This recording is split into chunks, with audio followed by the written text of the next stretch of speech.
Case বাবাই ঠাকুর বলছে আমি বাবলু ওরাইকে 2 লাখ টাকা ধার দিব। ঠিক আছে, নিয়ে এসেছিল একজন বলছে এটা না এমস এমস আর বাবাই ঠাকুরও একজন আগের পয়সা নিয়ে কেটে গেল। ওটা কি হিসাব হইলো? 1,10,000। গাড়ি ঠাকুর হিসাব হইলো? নাই হ আমি কি বলে 21,500 টাকা আমার ওই ডিসি বাবুটা কি বলে জায়গাটা দেখছেন ওগুলো সেই বাউন্ডারি টাউন্ডারি হয়েছিল যেটা ফিল্ডাম করেছিল 21,500 টাকা কাটবো করে না আরো শুরু করে তাতে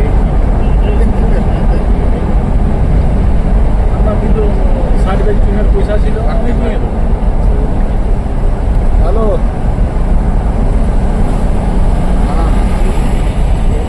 হ্যাঁ হ্যাঁ এটা মেন গেট নাই? হ্যাঁ